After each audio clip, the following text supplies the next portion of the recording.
So, Good Shepherd Collective is too soft on JVP. Way too soft on JVP. So here, they want millennials are killing capitalism, and they say, well, it doesn't mean everyone that's working with JVP necessarily agrees with the platform. Well, too fucking bad. Because they're involved with that organization. So they're part of that organization, so you can't trust them. Quit being soft on them. Quit being soft. Good Shepherd Collective does a lot of great stuff. They do a lot of great stuff exposing JVP, but now they're being too soft on JVP. In the organizations in Palestine, or the people who are part of these organizations in the US are aligned with that or believe in that, right? There are lots of people who are part of JVP who I not only respect but like, or who are part of other organizations that I like.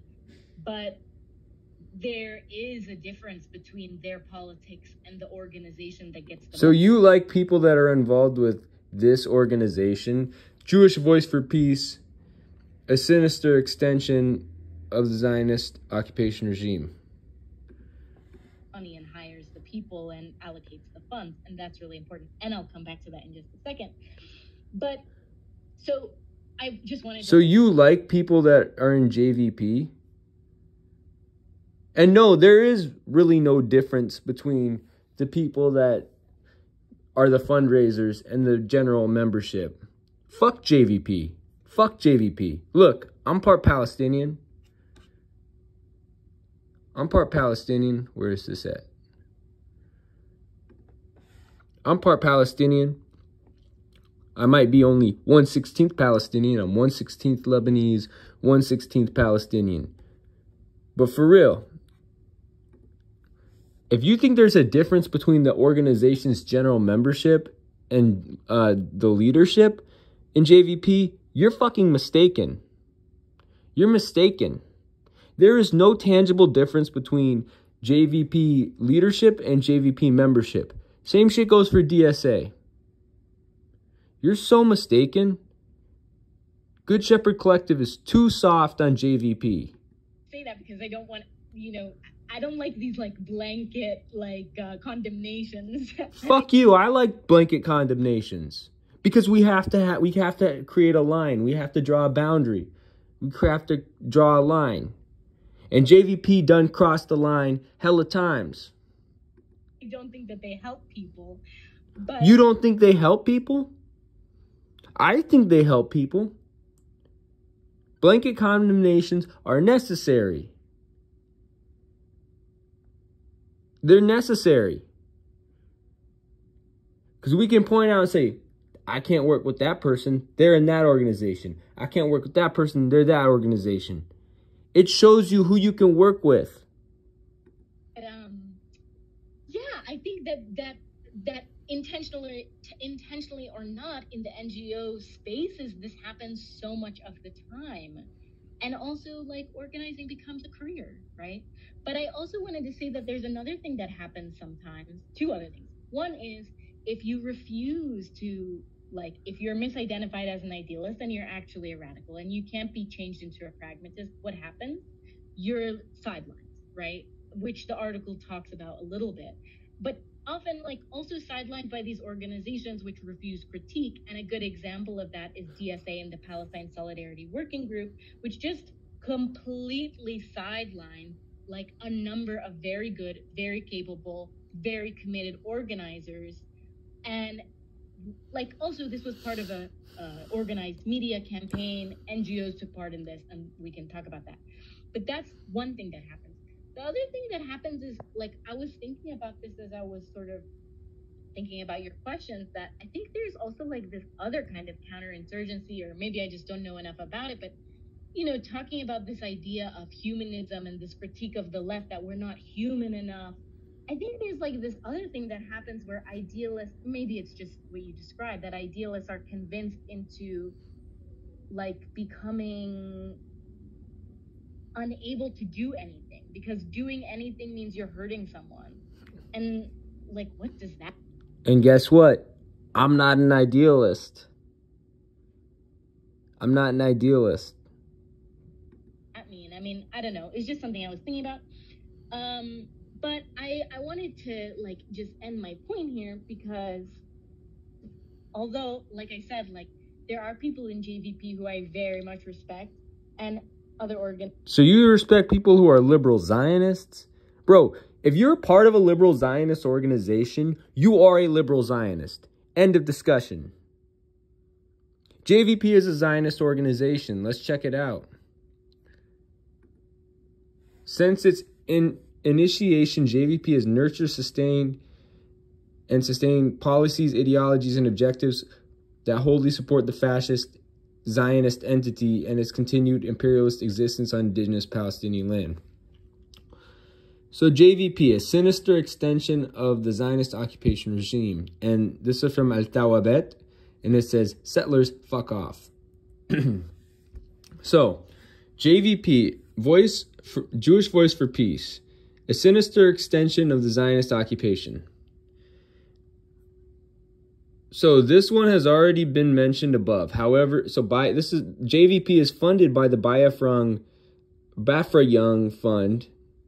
This one has already been mentioned above. However, due to its relatively new emergence into the scene, a brief recap of this fund shows the Morningstar Foundation funds Avoda, the New Zionist Fund, Sierra Club Foundation. Fuck the Sierra Club, you fucking degenerate Zionist liberals.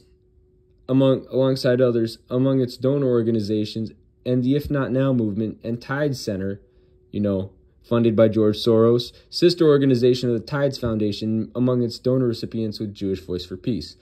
The Jewish Communal Fund. This is the New York Jewish Communal Fund. These are the same motherfuckers that fund Jacobin. So JCF in 2019 had a revenue of $822,229,715 in dollars and assets worth $2,031,447,910. Following the most interesting of all JVP's funders, NGO Monitor reported in 2016 that the Jewish Communal Fund granted JVP $25,100 in 2015, and another source quotes the granting of a sum of $10,500. Yeah, I'm bad at reading numbers. So bear with me, guys. But these motherfuckers are taking Zionist money. And on the other hand, in 2016, 2017, JCF reportedly made grants of $1 million to the Central Fund of the Zionist entity, a conduit for funneling U.S. grants to right-wing Zionist federations. The Central Fund of the Zionist entity was also utilized by the Helen Diller Foundation to make donations to Megamot Shalom, a Zionist public benefit corporation that runs Canary Mission. Quite interesting how JVP's funding is linked to both the ADL and Canary Mission, both entities that claim to have allegedly doxed the organization. It's clear the snowflake doxing that the ADL and Canary Mission use for their Zionist counterpart, JVP, is merely a facade to dupe the public.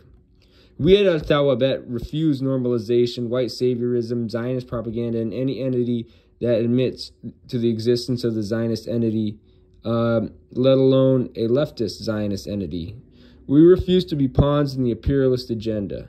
You should be too. So those are JVP's top two funders. So basically, if you're tied in with JVP, you're a fucking puppet of Zionists. You're a Bafra Young puppet. You're a Jewish Communal Fund puppet. You're a Zionist puppet. Organizations, but in this case, talking about JVP, like students who were part of these encampments for months and months. And the students who are part of the encampment, guess who they're funded by, dickhead? They're fucking funded by the Bafra Young Fund and the Jewish Communal Fund. So this is where, the college-educated person who has a degree in international law is dumber than the college dropout who has a degree in nothing and unloads trucks with footwear and workwear for a living. Because that's what I do for a living. I'm not a part of no NGO. I never graduated college. I barely fucking graduated high school. I almost dropped out of high school. I dropped out of college. I'm a proud college dropout. But I'm smarter than these people with degrees in international law who happen to be from the same country as me.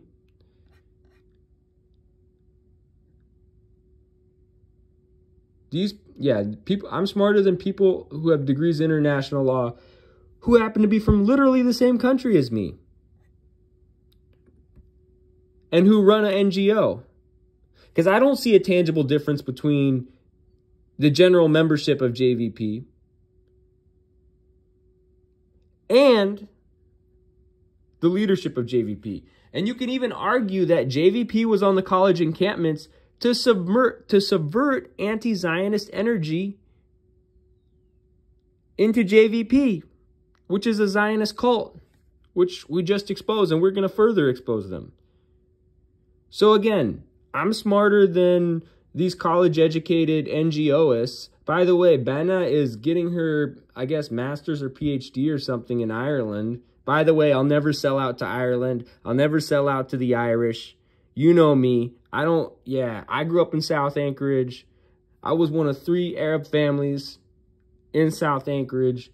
Yeah, I don't play games with them. I don't play games with the Irish. You know what I mean? So, I'll never sell my soul to the Irish because they're Irish troops stationed in South Lebanon. They're Irish troops stationed in occupied 1948 Palestine.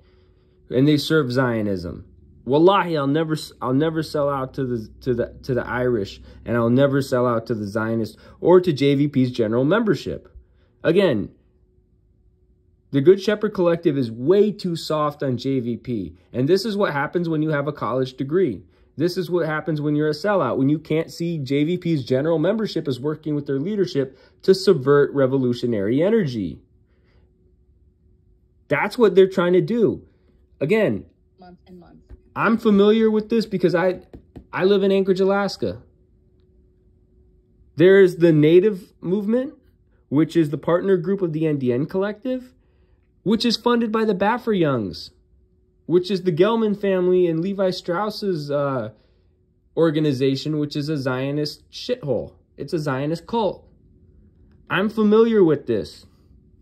And risked their access to education, in some case their funding, their jobs, maybe their future. And they're doing that all to subvert revolutionary energy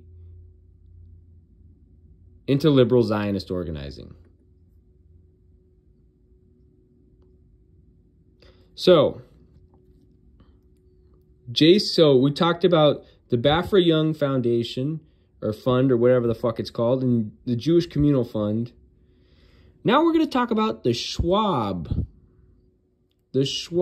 Charitable.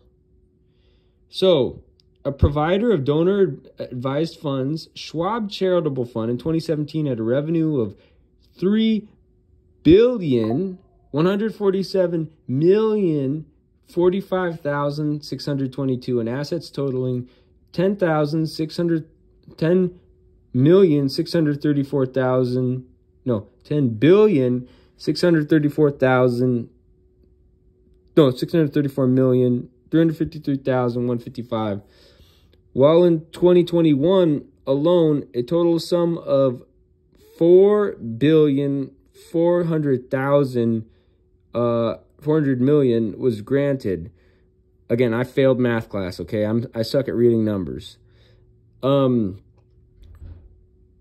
The fund claims to be donating to left-leaning organizations, but a closer look of its list of donor recipients shows the New Zionist Fund and ADL as some of the largest recipients.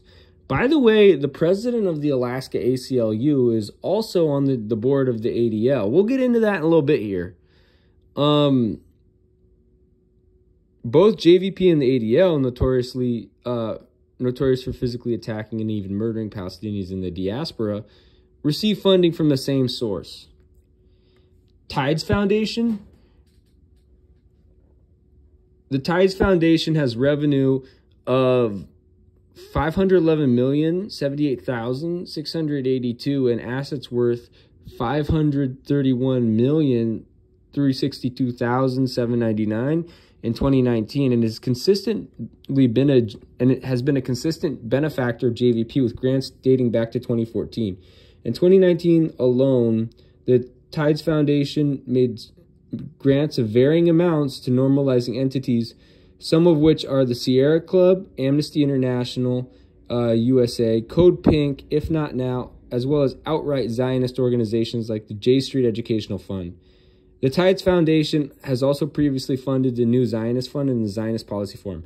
So the fact that Tides is giving money to Code Pink, and that Code Pink founder, Jody Evans, is married to Chinese puppet Neville Singham, who we're going to do a video on here in a little bit.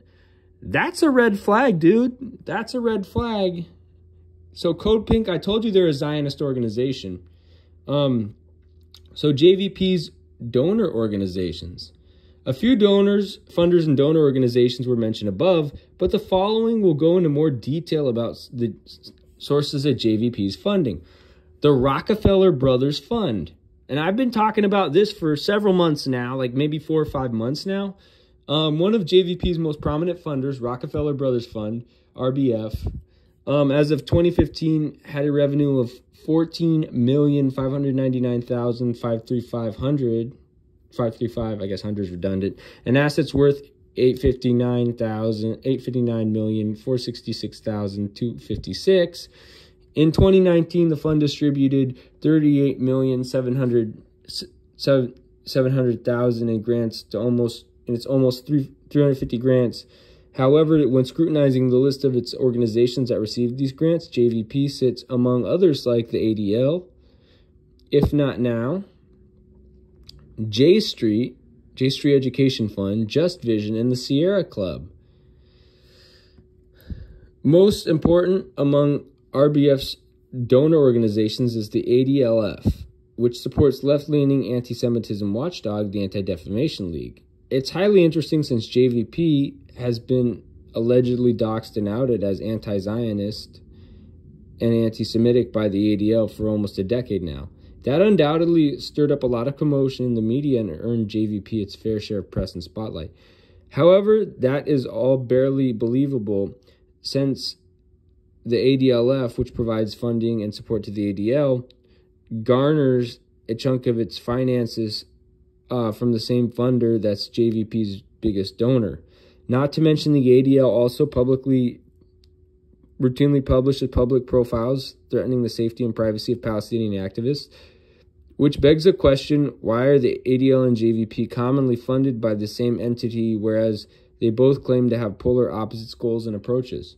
It's also worth noting how the term left-leaning is thrown around when referring to these NGOs, an entity that regularly endangers the life of Palestinians, while the other claims to advocate for Palestinian peace and rights, when both are referred to as left-wing. The Schwab Charitable Fund. So a provider of donor-advised funds, SCF, in 2017 had a revenue of $3,147,045,622 and assets totaling $10,634,353,155, while in 21 alone a sum of $4,400,000,000, I think that is, was granted. The fund claims to be donating funds to left-leaning organization, but the closer look of its list of donor recipients shows the New Zionist Fund and ADL as some of the largest recipients. Both JVP and ADL receive funding from the same source, and the ADL is notorious for physically attacking and even murdering Palestinians in the diaspora. That's crazy. And then we talked about the Tides Foundation.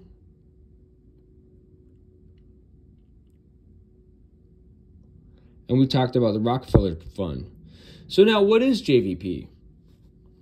JVP is a Zionist-funded and facilitated organization with a knack for furthering dubious sentiments and uplifting Zionist voices. It was funded by UC Berkeley students Julia Kaplan, Rachel Eisner, and Julie Eine in 1996 in Berkeley, in the Bay Area. Since its initiation, JVP has nurtured and sustained policies, ideologies, and objectives that wholly support the fascist colonial Zionist entity and its continued imperialist existence on indigenous Palestinian land. In particular, JVP's role has been to normalize the existence of the Zionist entity while simultaneously reducing Palestinian struggle for national liberation to abstract human rights-based campaign that poses no threat to the Zionist entity. What is normalization? To normalize is to admit to the existence of the Zionist entity and reduce the criminal reality and origins of its being to that of a normal one, i.e. one that wasn't formed over the corpses of indigenous people and whose existence isn't reliant on the continued genocide of Palestinians. This is done in a number of ways, but in the context of today's article, normalization is carried out by normalizing language such as Zionist civilians, Zionist Palestine conflict, Zionist land, providing a platform, or collaborating with Zionist and Zionist-run organizations, accepting funding from institutions that fund Zionist institutions, and working and volunteering with organizations that do any of the above. Normalization is a long-running Zionist strategy that is used side by side with a feigned alliance with the Palestinian cause. The alliance is generally a front to dupe and convince the masses, usually Palestinians as well, that the organization advocates for Palestinian liberation. However, its true intentions and actions are entirely in favor of continued colonization of Palestine. Such organizations are in all actuality an extension of the Zionist regime and is equally as deadly and cancerous to Palestinians and their liberation. So we're going to go through a timeline of JVP's policies and language deconstruction. So JVP's policies have constantly been updated since the website was created in 2000. However, a common denominator of normalization can clearly be distinguished from all the dressed-up terminologies and fancily worded dogmas JVP's has used over the years. The following is a breakdown of it since 2001. So here, JVP policy in 2001. We believe the Palestinian-Zionist conflict will be resolved only when the Zionist entity removes its Jewish settlements and other occupation installations in the Palestinian territories, grants freedom and the right to self-determination to Palestinian Arabs, and addresses the legitimate claims of Palestinian refugees.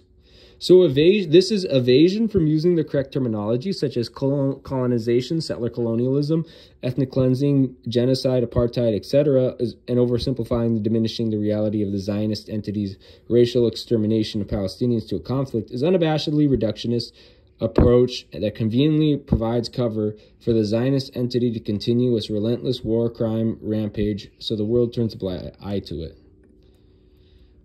The second underlined phrase indicates a clear desire toward the Zionist entity being the reigning power that holds the authority of whether or not to bestow rights on Palestinians, as if the indigenous people require the colonizing entity to gift them their rights. The rights of Zionist squatters and Palestinians to self-determination strives towards merely allowing Palestinians to exist and not liberate them and decolonize their land or support their families via mutual aid, but simply keep them existing under occupation apartheid. This is also very reflective of JVP's purpose, and as can clearly be seen from its policies and actions.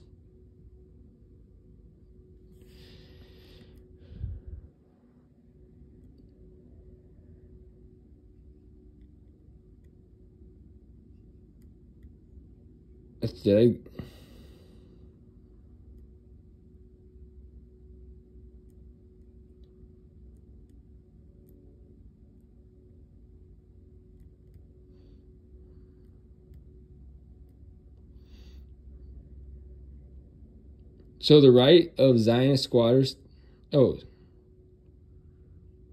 right of Zionist squatters and Palestinians to self-representation and collective sovereignty within the political entities of their own choosing. There is no such thing as Zionist rights.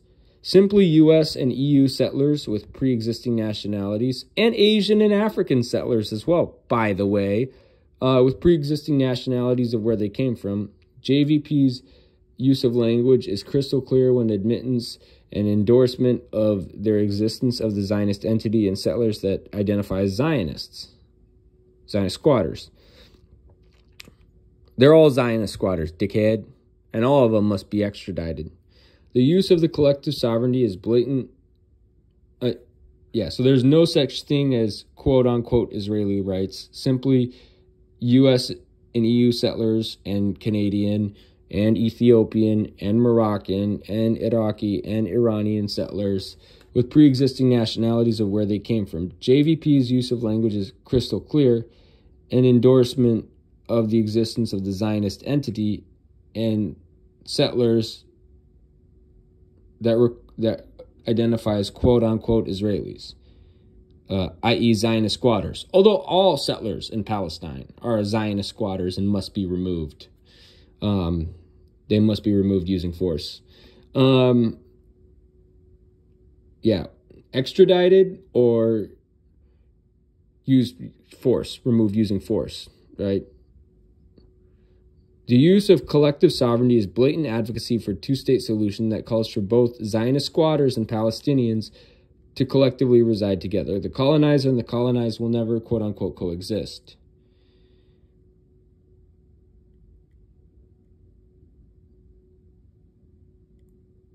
And then here's JVP. JVP policy in 2007, support the aspirations of Zionist squatters and Palestinians for security and self-determination. Another example of normalizing the two-state solution, that wording that implies colonial settlers and indigenous Palestinians are somehow at the same social level where both aspire for security and self-determination. The colonizer that receives billions of taxpayer money, U.S. taxpayer money, to fund its military weaponry, Iron Dome system, replenish its advanced war technology armory, has aspirations for security and self-determination.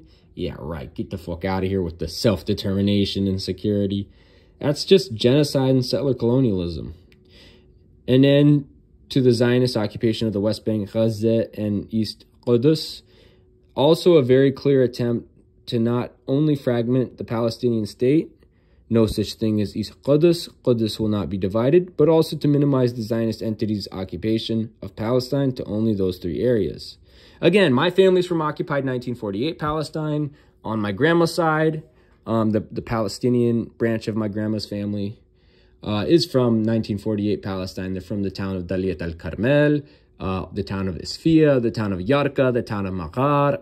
Again, I'm a 48er on my grandma's side. My grandpa's family is partially from Al-Khalil, partially from Gaza. So, yeah. And that's what makes up my 1/16th Palestinian ancestry. So, a resolution of the Palestinian refugee problem consistent with international law and equity. So, international law serves Zionism. So, ambiguous and dismissive, avoids stating the correct and necessary right of return of indigenous Palestinians to their motherland. Refugee problem is disrespectful and cowardly terminology when referring to the thousands of indigenous Palestinians who fled their homeland to avoid being butchered alive by the same Zionist squatters JVP claimed to aspire for security and self-determination.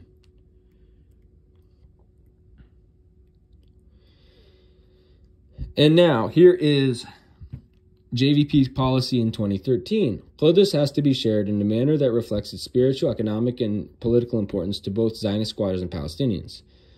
And here's the response by Al-Thawabet. A city that has belonged, and I sign on to the response by Al-Thawabet. A city that has belonged for thousands of years to indigenous Palestinians has no reason to be shared with American, European, and Ethiopian, and Moroccan, and Spanish colonizers who violate, destroy, and desecrate on a daily basis. Qudus will not be divided. JVP supports peace activists in Palestine in occupied 1948 Palestine. Settlers ethnically cleansing and displacing, and here they say JVP specifically supports peace activists in Palestine and quote-unquote Israel, aka occupied 1948. They support Zionist squatters in occupied 1948 Palestine, LARPing as peace activists. So we take off the kabuki theater mask off these Zionist squatters, and it's and Al-Thawabet's response says settlers ethnically cleansing and displacing Palestinians will never hold the title of peace activists along their colonial identity. There is no peace in colonization. JVP policy in 2022. We support any solution that is consistent with the full rights of both Palestinians and quote-unquote Israeli Jews, aka Zionist squatters. whether one binational state, two states, or some other solution. Offhand, ambiguous, and undefined, just like all of JVP's policies, there is no clear indication of what exactly the organization advocates for, but it is clear that their loyalties lie in whichever arena favors, coddles, and furthers Zionist livelihood. It is up to Zionist squad, and here's another thing that JVP has said in 2022. It is up to Zionist squatters and Palestinians to reach a mutually agreed upon solution.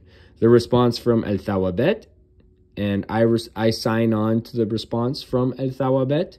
The belief that the colonizer and the colonized may reach a mutual agreement is not only highly uneducated, but also comically horrifying. But to equate the identity of the oppressor with the oppressed is yet another display of normalization and denial of the Palestinian blood on every single Zionist's hands.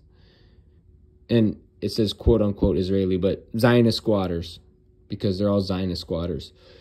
We believe that a just and comprehensive peace... So here's another thing that JVP said in 2022. They said, we believe that a just and comprehensive peace deal between Zionists and Palestinians can only happen through the acknowledgement of the Nakba of 1947 and 1949, which led to the creations of millions of Palestinian refugees. Peace between Zionist squatters and Palestinians is as impossible as reversing the last 74 years of massacre and genocide. Acknowledging the Nakba is hardly a determining factor of a so-called peace when the light of every public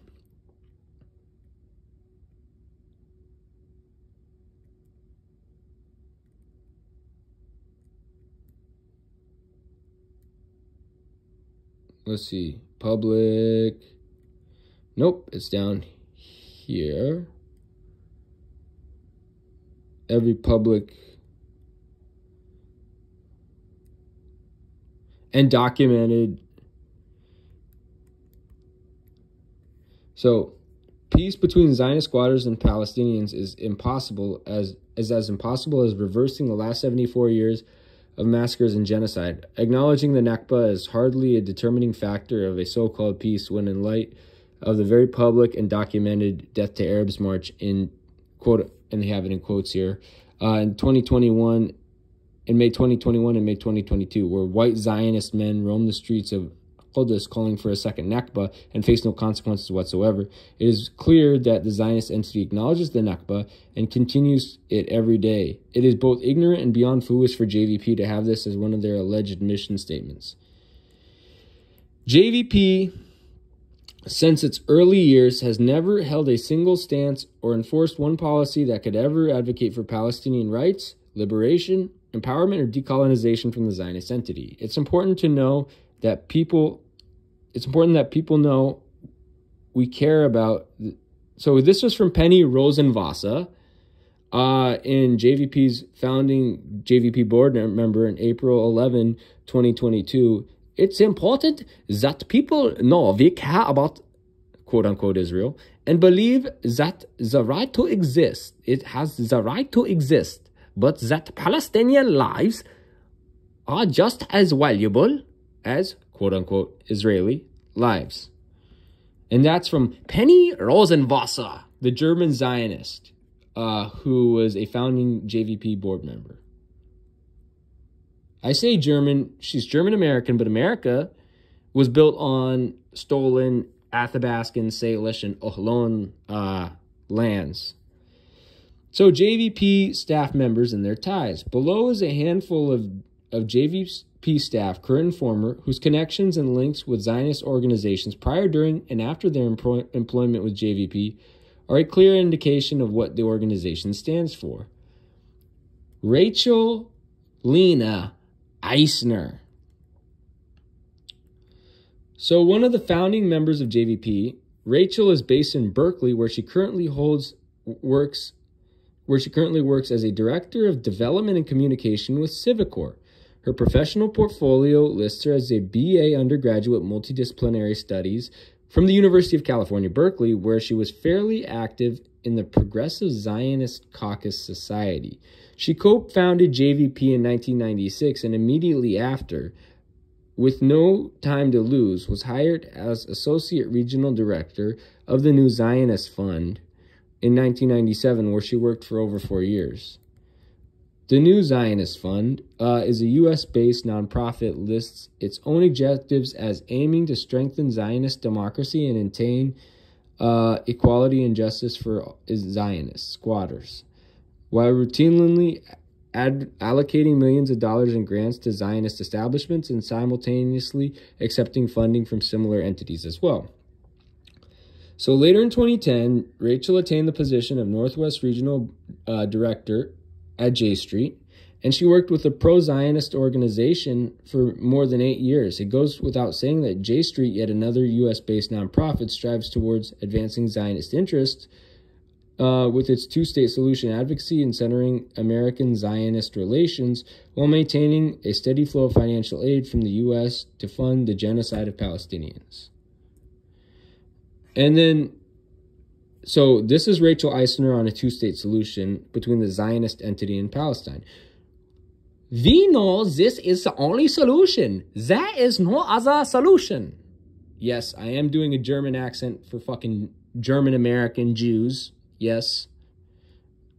And then Julie Eine, founder.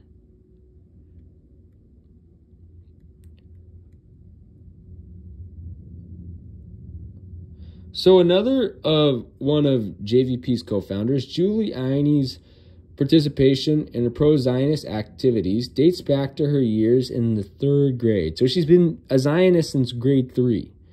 Her affiliation with Hashomer Hatzair, the oldest Zionist youth movement that recruits children as young as 7 to brainwash and groom into Zionism, must put a real damper on the spirits of everyone believing JVP's policies were ever in the best interests of Palestinians.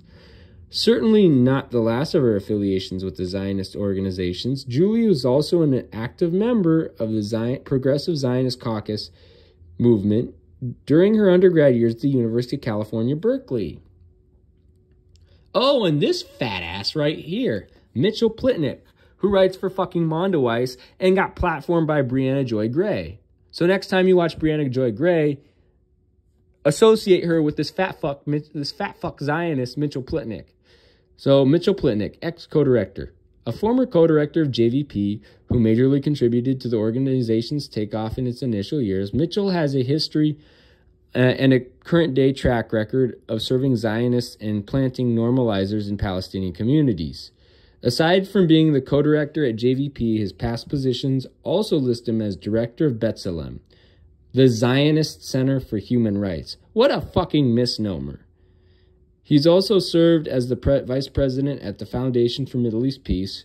FMEP funds the New Zionist Fund, among a number of organizations, among a number of other similarly normalizing Zionist-infiltrated organizations such as If Not Now, Just Vision, Association for Civil Rights in quote-unquote Israel, and Physicians for Human Rights, quote-unquote Israel. So I've exposed this Zionist fat fuck for a while, and, you know, he's a Zionist, and I've exposed him for several months now, and probably maybe 2 or 3 years. Oh, and now this one. Oh, this small hat right here. Rebecca Vilkomerson, ex-executive director. Rebecca has been affiliated with JVP since 2001 and only recently called it quits with the organization in 2019 after her husband was exposed for directly working with the cybersecurity branch of the Zionist military. During her 19-year employment period, she was an executive director for 10 of them. The senior role probably emboldened her to take decisions such as collaborate with J Street under the facade of furthering the BDS movement. However, in 2017, when Jonathan Lebovich, her husband, was exposed to be working as a solution architect for Checkpoint Software Technologies, a cybersecurity vendor established in occupied Palestine by the Zionist military forces, her sense of invincibility dropped a couple notches, and 2 years later, it was quits for her with JVP. Her husband's affiliation with the Zionist occupation forces shouldn't come as a surprise to anyone. Rebecca illegally took up residence in occupied Palestine during the years of 2006 to 2009 with her family. In 2009, I was living in Tel Aviv during Operation Kasled. It was during that offensive, the Zionist entity killed about 1,400 Palestinians in Gaza. When I dropped my children off at their preschool, parents chatted as if nothing was unusual was going on. When they asked what was wrong, I would tell them I was deeply upset about what was happening just 40 miles away. And that's Rebecca Wilcomerson, her quote on football against apartheid. And yes, she is a German Jew, and I'm doing a German accent. It is, of course, under no debate that every home a non-Palestinian takes up residence in, occupied Palestine was formerly a Palestinian home whose rightful owners were brutally killed, chased, displaced out to make way for settlers. It is both disrespectful and impossible of Rebecca to claim to advocate for Palestinian rights with their activism work at JVP while simultaneously actively violating them. And there's Scout Bratt, board director. Jill Bratt, who likes to go by Scout Bratt, publicly began representing herself as part of JVP, the JVP team, around 2016, but her work with Zionist-backed organizations dates back to 2010. Scout's portfolio boasts plenty of work and work experience with a slew of different organizations. Her work with Adova specifically is interesting, where she took up 4 different job positions from 2010 to 2018. Adova, a globally functioning training and organizing group, plays the Judaism card, claiming to be left-of-center Jewish enterprise that promotes a vision of Jewish life rooted in justice. However, a quick look at Adova's donor organization shows the enterprise's funding is largely influenced by pro-Zionist foundations, some of which are Charles and Lynn Schusterman Family Foundation, Dorot Foundation, operates in conjunction with the New Zionist Fund, Morningstar Foundation, and Naomi and Nehemiah Cohen Foundation, which grants funds to NIF and J Street. However, more fascinating is that Scout Bratt's currently ongoing job is job placement of campaign organizer and finance and administrative assistant with the Center for Jewish Nonviolence, a performative two-state normalizing organization that assembles delegations of diaspora Jews to co-resist with Palestinians under occupation and ethnic displacement. Such organizations are nothing short of a sick ploy playing into the toxic narrative that Zionist equates to Judaism. And the Center for Jewish Nonviolence, that is the one that the NDN Collective and Alaska Native Movement are both connected to.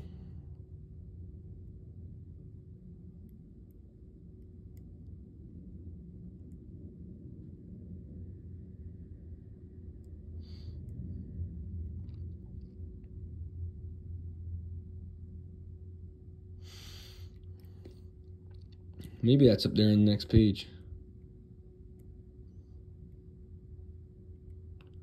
Strives towards merely allowing Palestinians to exist and not liberate them, decolonize their land, or support their families under mutual aid, but to simply keep existing under occupation apartheid. This is also very reflective of JVP's purpose and can clearly be seen from its policies and members' actions. So, Good Shepherd Collective, you motherfuckers are being too easy on JVP, and this weak sauce shit has to stop. JVP must be smashed. We must smash JVP, and all of their members must be prosecuted and put in prison because they're all Zionists. And then there's Isaac Lev Shmonko. Isaac Lev Shmonko is Shmonko. I don't speak Magyar. Is another one of JVP's board of directors who relish in their collaboration and normalization with Zionist-backed organizations. Isaac, in particular, has worked with donor organizations as well as enterprises falling in this category. He has worked with the Resource Generation, an organization which is funded by the Bradford Young Foundation. This one funds If Not Now, which works closely with JVP and the Tides Foundation, and this one funds J Street. And Isaac also represents a position of authority within the Bafra-Young Foundation. He signed as a signatory on its behalf in 2020. His co-worker at the Gelman Giving, Rachel Gelman, also chairs this foundation. Bafra-Young Foundation also happens to be funded by the Morningstar Foundation, which provides grants to Zionist leftist, quote-unquote, organizations. It must be made clear how there is no such thing as left-wing, right-wing Zionist squatters. That is simply another distraction technique to deter the public eye from paying attention to the criminal identity of each Zionist squatter and the whole settler colonial entity that likes to call itself, quote-unquote, Israel. Because if these settlers aren't being deployed to the military, they are bearing weapons of assault and brutalize Palestinians, and if not that, then squatting in a Palestinian's home and doing settler colonialism.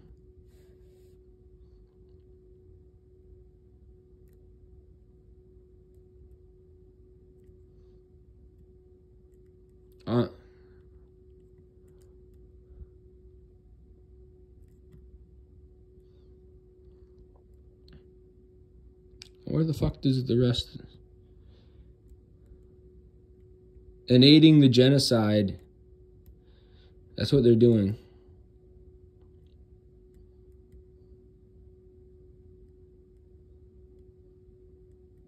Let me see.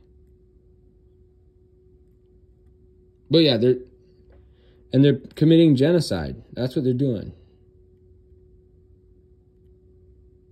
But you can see that these Zionist cocksuckers and their associates within the organization, they're bad news. And anybody affiliated with JVP is a bad person. So, again, the Good Shepherd Collective is way too soft on JVP. Careers, definitely the ability to travel here, a lot of them. And I think that this organization does really turn people from idealists into pragmatists, generally doing things like lobbying work or operating within the scope of what Democrats will accept and so on. And also, as we talked about in what constitutes Zionism and anti-Zionism, co-organizes with Zionist organizations, like If Not Now, founded, by the way, in part by Joshua Leifer, I should note. But they also kind of create a monopoly over the space. And so one of the things that we've been talking about and that I would invite your listeners to really think about is that as students are heading back to the university, that they should resist this like co-optation and kind of franchising of Zionism in their spaces, because they're giving up so much. And we see what this pragmatist approach does, that it wins nothing for nothing. And that folks should, like people kind of disengage from electoral politics, they should also disengage from the franchisement of Zionism. And they should rename their chapters. They should rename their organizations, because these organizations, the ones that are handling the funding and allocating it and doing all of this, they're not taking on the same kinds of risks that the people are, and they're also not taking the same kinds of principled stands, but they take credit for the principled stands.